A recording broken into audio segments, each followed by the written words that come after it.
Hey guys, this is Gardening with Baby Jeans and welcome back po again sa ating channel. And for today's video, dahil balik mainit na naman ang panahon, kaya ngayon po ay gagawa po tayo ng masarap at healthy na pampalamig na hindi mo na kailangan pang mag-milk tea. Dahil ito guys ay napakasarap at madali lang din gawin. Kaya kung gusto niyo pong malaman, please keep on watching!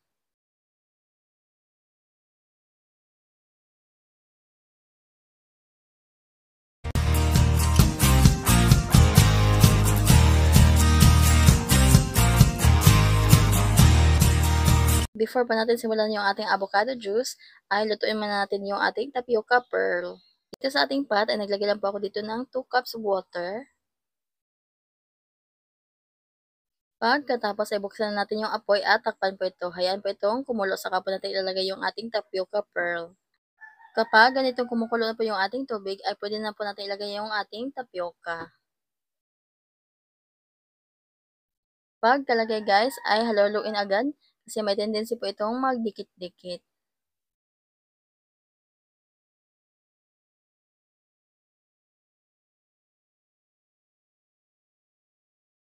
Pagkatapos mahalo at na-sure na natin na hindi na nagdikit-dikit yung ating tapioca, ay takpan po ulit natin ito at hayaang maluto hanggang po sa mag-reduce po yung kanyang sabaw.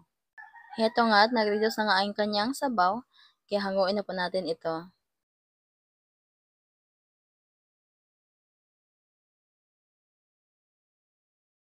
Yan dito po sa ating bowl ay maglalagay po tayo dito ng tubig at ilagay po natin yung ating pong strainer or salaan, saka po natin ilalagay yung tapioca. Ang paggawa po nito ay para po maiwasan po ang pagdikit-dikit po nitong ating mga tapioca.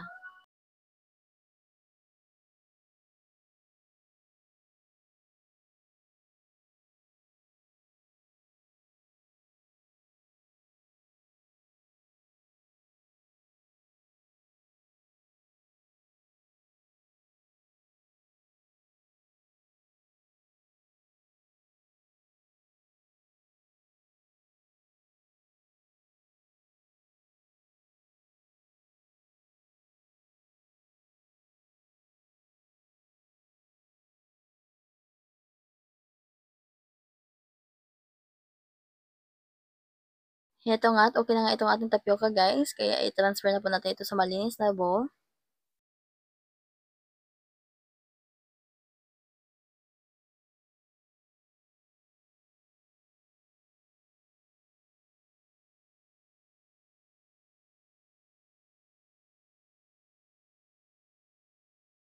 Dito po ay gagamit po tayo dito ng avocado, pero pwede po kayong gumamit ng kahit anong prutas po na gusto nyo guys or favorite fruits nyo. Pwede po kayong magmangga, banana, or kahit pa dragon fruit. Pwede rin pong magmelon or di naman kaya ay pinya. Ako po guys, ang ginamit ko po dito ay itong avocado kasi itong avocado po guys ay isa talaga sa favorite fruit ko. Pero guys, yung choices po sana namin ay mangga at avocado kaso ang mahal pala ng kilo ng mangga ngayon. Nasa 250 po ang kilo kaya ito na lang pong avocado ang binili namin. At dito po ay 2 piraso lang po ng avocado yung ating gagamitin. At ayan kung makikita nyo guys, napakaganda po nitong ating avocado.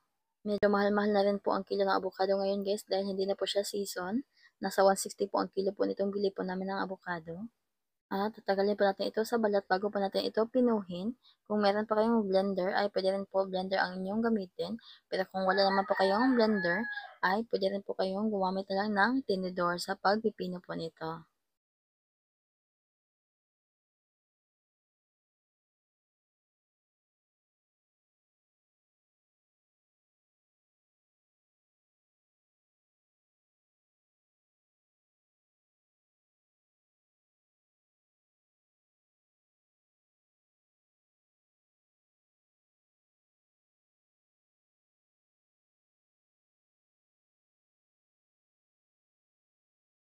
Kapag naging ganito na po siya kapino ay okay na po yan.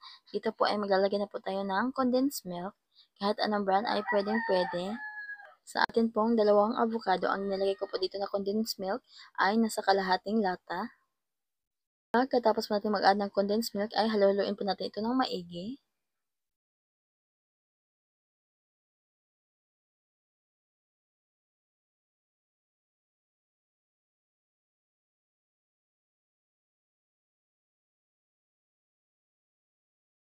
Kapag po nakulangan po kayo sa kulay, ay pwede po kayong magdagdag po ng ganitong coloring or food coloring.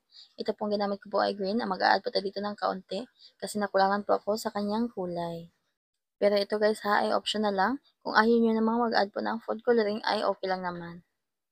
Dalawang patak lang din po ang in-add ko po dito para po mas maging green po yung kanyang kulay.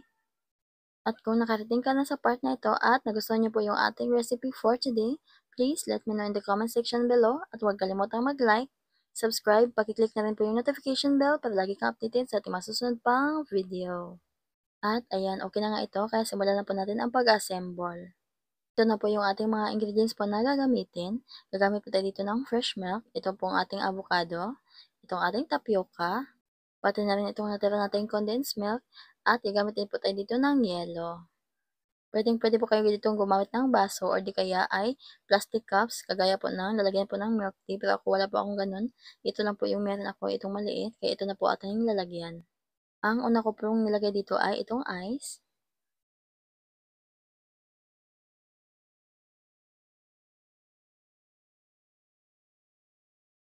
Pagkatapos natin maglagay po dito ng yelo, ay mag-a-add na po tayo dito ng fresh milk. Huwag nyo naman pong punuin kasi mag-a-add pa po tayo dito ng iba pang ingredients. Baka po ito ay umapaw. Ang susunod naman po natin ilagay ay itong ating avocado.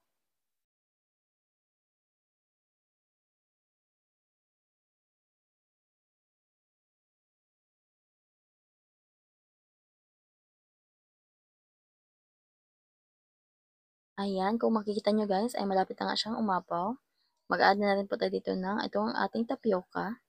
At maglalagay po tayo ng kaunting condensed milk sa ibabaw. Ganyan lang po kasimple at kadali itong ating recipe for today. At take note guys, napakasarap po talaga nito. Kaya kung ikaw po ay tinatamad na lumabas at gusto nyo po ng masarap na inumin, i-try nyo po ito guys. Lalo na po pag meron po kayo ditong mga ingredients.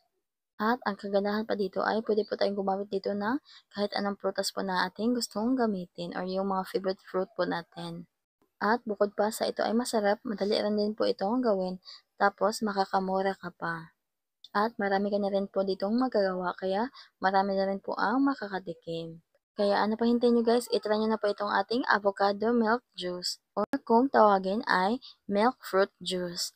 Ayan, napakasarap nito guys. Kaya yan lang po. Thank you for watching. Bye! God bless!